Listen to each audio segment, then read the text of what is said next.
Elohim te bendiga en este día, que el Ruach HaKodesh esté visitando a los tuyos, esté visitando a la familia. Soy el pastor Giovanni y estamos en el ministerio Saeta de Salvación para Latinoamérica. Quiero compartir, primeramente quiero agradecer por todas aquellas personas que nos han llamado en esta semana, amistades, líderes, pastores de distintas partes. Gracias porque puse el fin de semana pasado, Pablo se convirtió, que era la primera serie. Pablo se convirtió, fue el Mashiach que le cambió el nombre de Saulo a Pablo. ¿Qué es lo que pasó allí? Gracias por llamarnos, por compartir experiencias, por tener ese deseo y esa hambre de seguir conociendo la verdad. Eso es muy importante para nosotros, para seguir trabajando en lo que estamos haciendo cada fin de semana, saliendo al aire y compartir. Y simplemente si este video, esta serie, te hace sentir que te está trayendo a nuestro Mashiach, dale la libertad y comparte este video con otras personas. Pero sí quiero aclarar algo, que una de las cosas que nos llamó la atención en las conversaciones que hemos tenido con las personas que nos han llamado de diferentes partes de Cuba, es que si el Mashiach le habló a Pablo en hebreo o en griego en su llamado.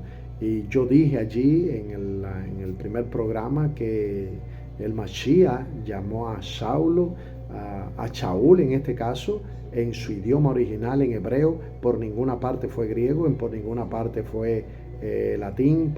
Yo lo que quiero es simplemente comprobar un texto. Simplemente vamos a comprobar un texto. Mira esto. Dos preguntas que me hicieron cuando Pablo está contándole el testimonio. Muchos me dijeron que le estaba hablando en griego al pueblo, y no fue así. Le habló en hebreo al pueblo y a los sacerdotes, y el Mashiach le habló en hebreo cuando iba camino a Damasco, nunca en griego. En ese momento nunca en griego.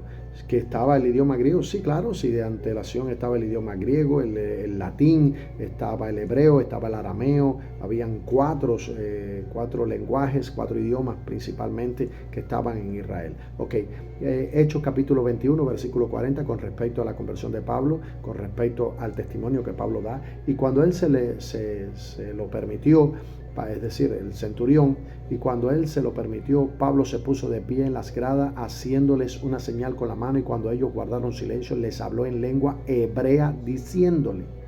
Ahí empieza Pablo a contarle el testimonio de quién era él. Ahora, en su testimonio, en camino a Damasco, Hechos capítulo 26, versículo 14, para aquellos que me decían que era en griego, es en hebreo. Enseguida caímos todos al suelo y escuché una voz que me decía en lengua hebrea. Y aquí vamos. Saulo, Saulo, ¿por qué me persigue? Dura cosa te es dar coce contra el aguijón. Este es el Mashiach hablando con Pablo, y no era Pablo, en ese momento era Shaul. ¿Entiende? El Mashiach se le aparece y le dice: yo soy el Mashiach, yo soy Yahushua HaMashiach, el que tú persigues. Le habló en hebreo, no le habló en griego, no le habló en latín. Pero gracias por compartir, gracias porque eso nos lleva a aprender un poquito más, a estudiar un poquito más, a reconocer que no somos infalibles. Me gusta un testimonio, no sé si será verdad o no, o fue una historia ilusoria, pero lo cuentan los estudiosos. Dice que estaba San Agustín caminando por la playa, a lo mejor usted se lo sabe, estaba por la playa caminando cuando se topa un niño que estaba cogiendo agua de la playa y echándole en un hueco. La cogía agua de la playa y iba y le echaba en el hueco. Y San Agustín le dijo con estas palabras: niño, ¿qué estás haciendo? Y él le dijo: echando agua de la playa al hueco. Dijo: eso es imposible. Y el niño se viró y le dijo: así mismo también es imposible saber la naturaleza de Dios y meterla en tu mente finita. Dice que él se viró para arrancarse la cabeza, y cuando volteó ya el niño no estaba.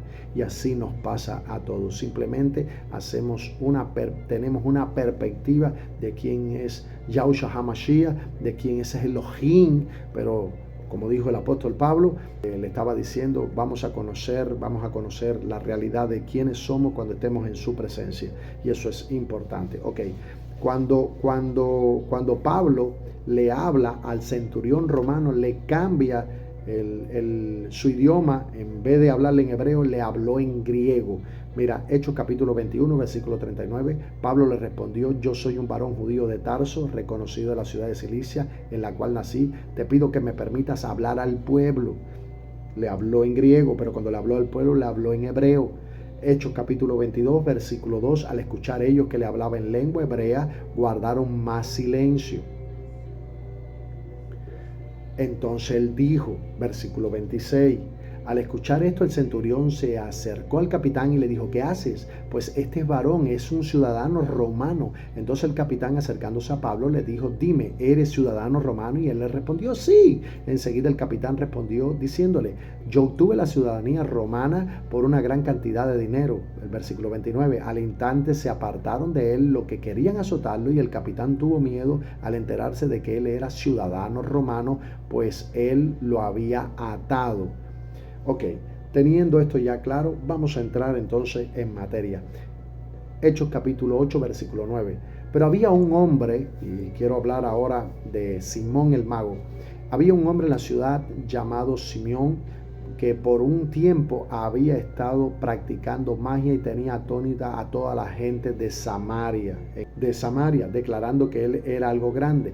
Todos le prestaban mucha atención, desde el mayor hasta el menor, diciendo: este hombre es el poder de Elohim, llamado el gran poder. Y le seguían mucha gente, hasta que se convierte a los pies del Mashiach. Ahora, cuando Pablo hace la historia, está pasando tres eventos: el evento de Pablo, el evento de Felipe y el evento del eunuco. Vamos para acá. Felipe está haciendo milagros, portentos, maravillas, y en ese evento de Felipe está Simón el mago. Mire lo que dice el versículo 18. Simón vio que el ruá era dado cuando los emisarios hacían la semijata sobre ellos, es decir, le imponían las manos, y le ofreció dinero. Versículo 9. Dame este poder a mí también, para que cualquiera que le imponga mis manos reciba el ruá HaKodesh. Pero Kefas fue el que le hizo frente: tu plata vaya a la ruina, y tú con ella, por pensar en el don gratuito de Yahweh que se puede comprar. Tú no tienes parte alguna en este asunto, porque a los ojos de Yahweh tu corazón está torcido. Por eso, en este mismo momento, arrepiéntete de esta maldad tuya y ora al Adón. Quizás sea perdonado por haber abrigado este pensamiento en tu corazón, porque veo que estás declarando que él era algo grande. Todos le prestaban mucha atención, desde el menor hasta el mayor, diciendo: este hombre es el poder de Elohim, el gran poder. Y le seguían porque por un tiempo considerable lo tenía atónitos con sus artes mágicas. Pero cuando llegaban, escúchame ahora la intervención, porque te estoy hablando de Pablo, te estoy hablando de Simeón y ahora te estoy hablando de Felipe. Pero cuando llegaban a creer a Felipe, mientras anunciaba las buenas noticias referentes al reino de Yahweh y al nombre de Yahushua HaMashiach, eran sumergidos ambos hombres y mujeres. Además, el mismo Simeón llegó a creer, y después de ser sumergido, se unió a Felipe y estaba sorprendido al ver las señales y milagros y las obras del poder que tomaban lugar continuamente. Ahora, Samaria. Samaria, yo quiero detenerme. ¿Quién es Samaria? Samaria estaba compuesta por las 10 tribus del norte de la casa de Israel. Recordemos que Israel se divide cuando muere el rey Salomón, y allí salen los dos reinos: las 10 tribus del norte de la casa de Israel y las 2 tribus del sur, Benjamín y Judá, en la casa de Judá. Judá fue llevada en cautiverio por 70 años aproximadamente, y vienen con Nehemías de regreso del exilio, y es los judíos que nosotros conocemos hoy salieron de allí, de Benjamín y de Judá.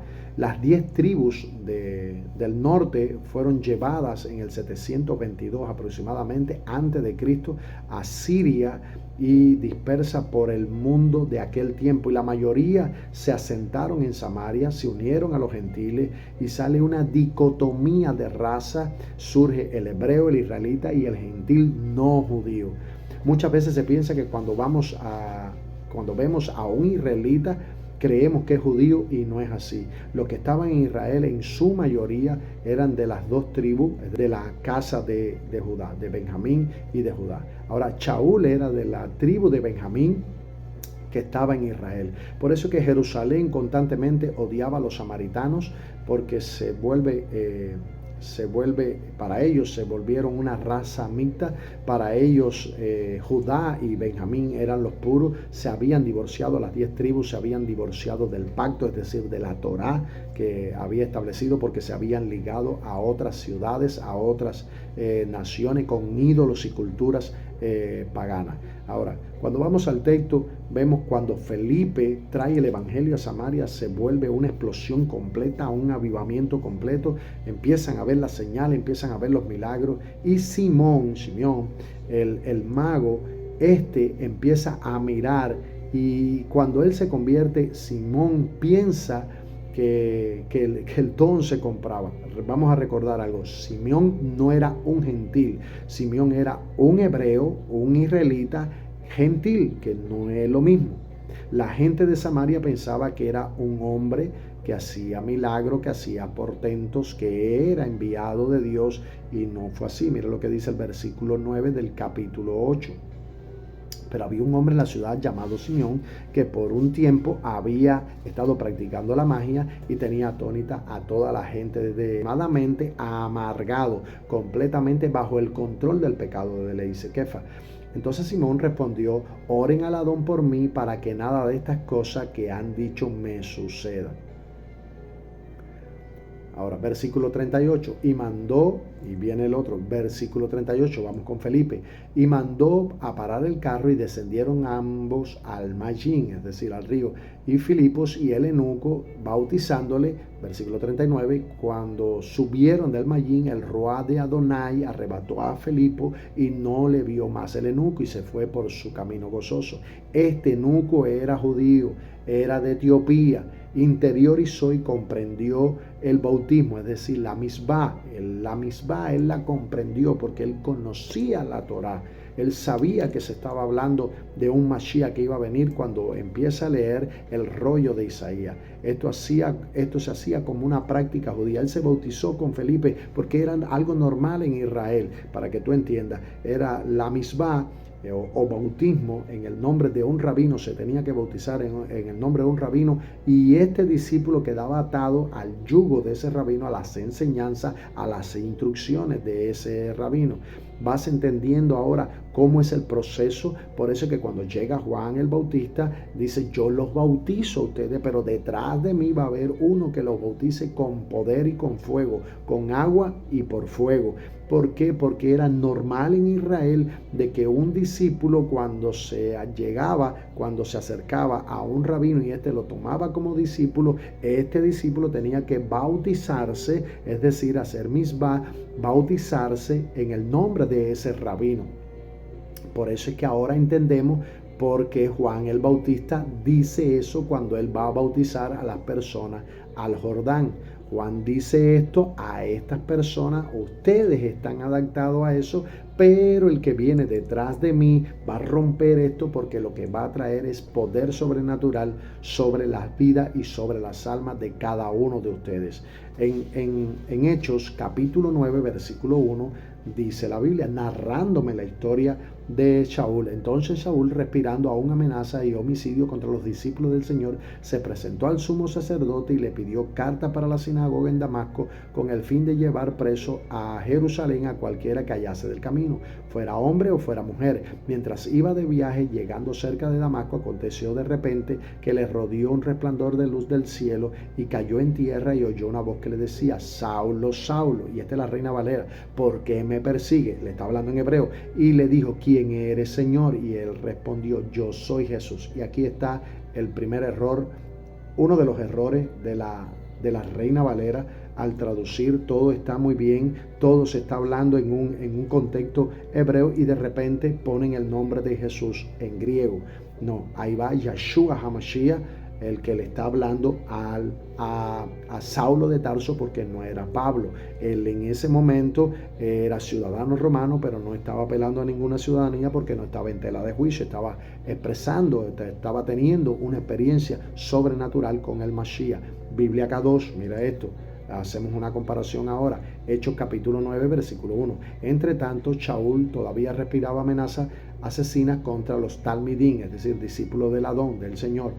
Fue al Cohen, a Gadol, es decir, a los sacerdotes, y le pidió carta para la sinagoga de Damasco, autorizándole a arrestar a cualquier persona que pudiera encontrar, fuera hombre o mujer, que perteneciera al camino, y los trajera a Jerusalén. Cuando iba por el camino acercándose a Damasco, de repente un destello de luz del cielo resplandeció por todo su alrededor, y cayendo en tierra oyó una voz que le decía: Saulo, Saulo, y aquí viene, ¿por qué me persigues?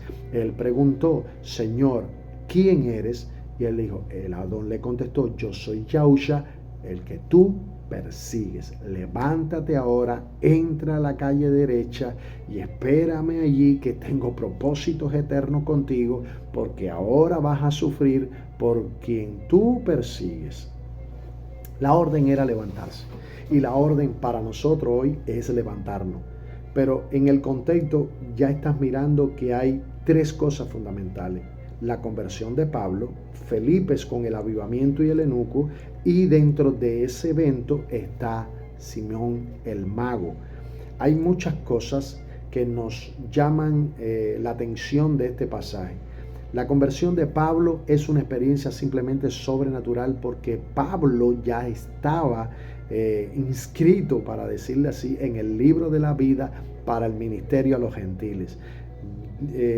Elohim jamás le cambió el nombre a Pablo. Era Shaul en hebreo, donde lo conocían del barrio de su ciudad, y Pablo era un título honorífico. Lo digo en la serie pasada. Cuando él apela a la ciudadanía, él tiene que apelar a la ciudadanía romana, y él dice: hey, yo no soy Shaul ahora yo soy Pablo, ciudadano romano, y me tienen que entender, y me tienen que comprender, y me tienen que escuchar en mi defensa. Y eso fue lo que simplemente pasó. Por eso es que ahora, cuando él tiene esa experiencia, Yahusha le dice: levántate ahora, camina ahora, que ahora vas a caminar en el propósito mío, no en el tuyo. Versículo 6, pero levántate, entra a la ciudad y se te dirá lo que te es preciso hacer. Y me gusta esto, dice versículo 9, por 3 días estuvo sin ver y no comió ni bebió, ayuno. Versículo 10, entra ahora, vamos a contarlo simplemente, entra ahora a Ananías, vamos a detenerlo por aquí. Entra ahora Ananías en el rol del ministerio del apóstol Pablo.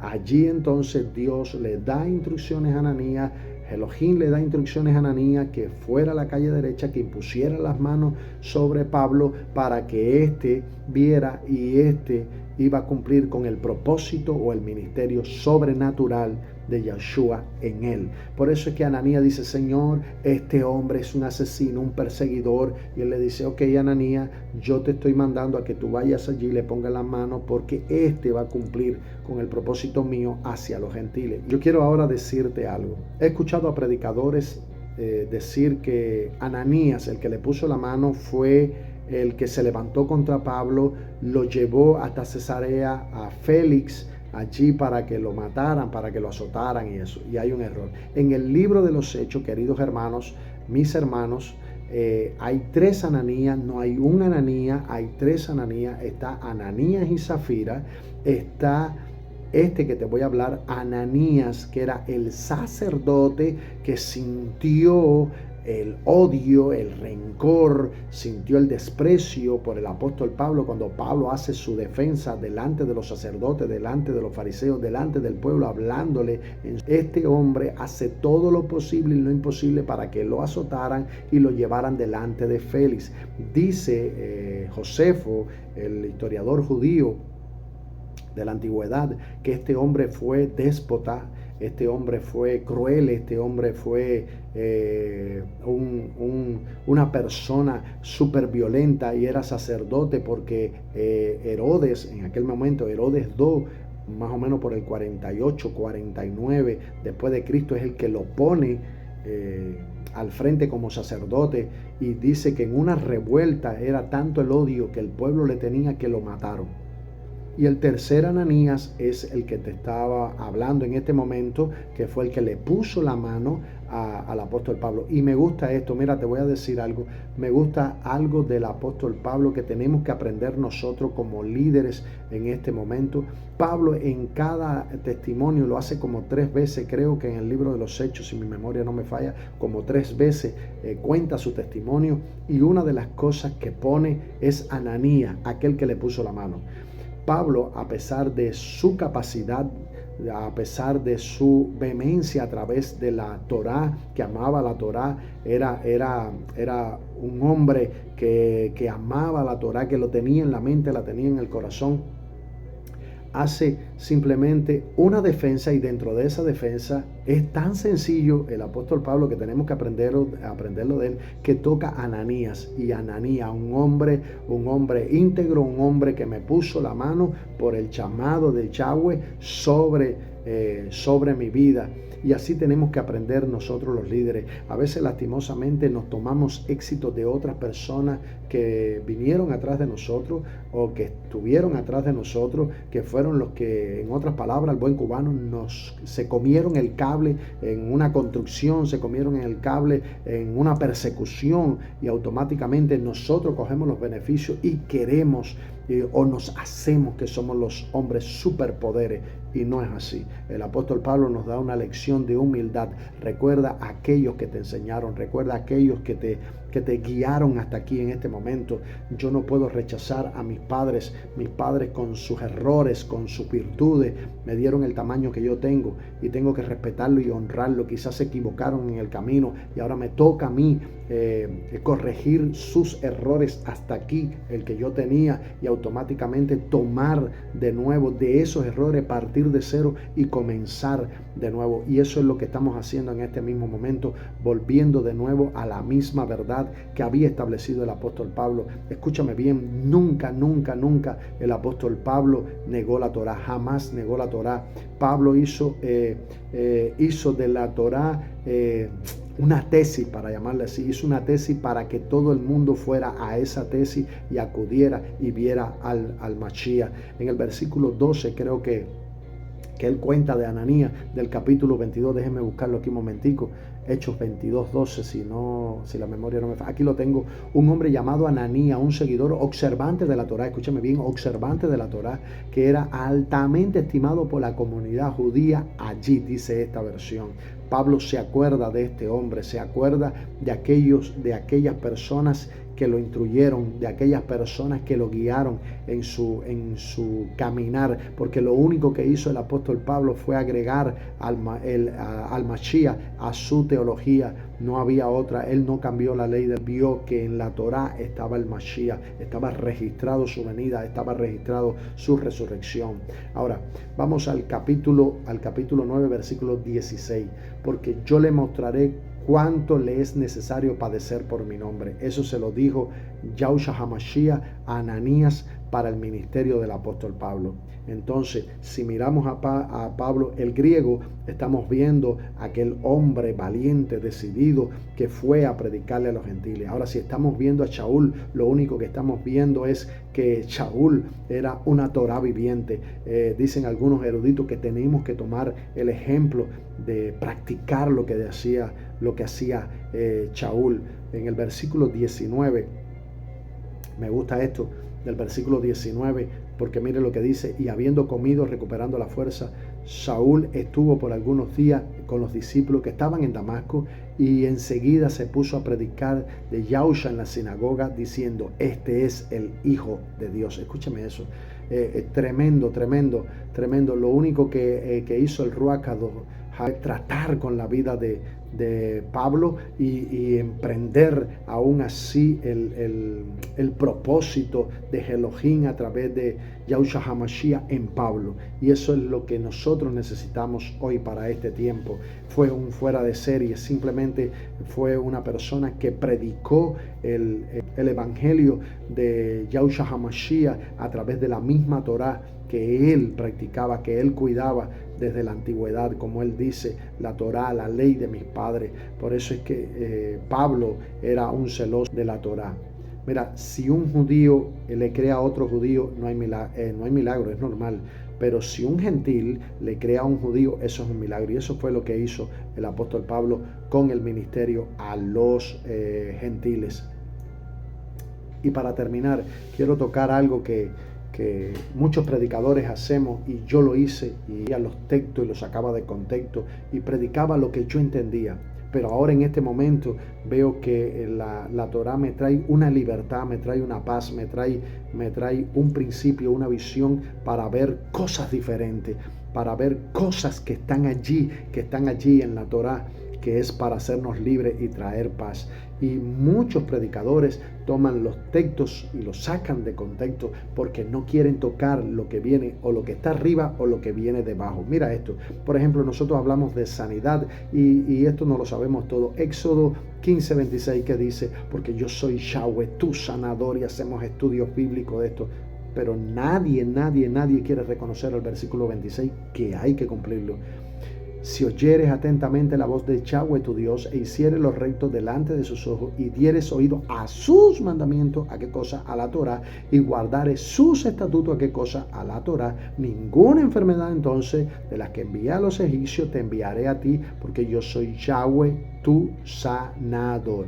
Si tocamos promesas de bendición, mira esto, por ejemplo, vamos a Deuteronomio capítulo 6, cuando dice el versículo 10, cuando Yahweh tu Dios te haya introducido en la tierra que juró a tus padres, Abraham, Isaac y Jacob, que te daría en ciudades grandes y buenas que tú no edificaste, y casas llenas de todo bien que tú no llenaste, y cisternas cavadas que tú no cavaste, y viñas y olivares que tú no plantaste, y luego comas y te sacíes.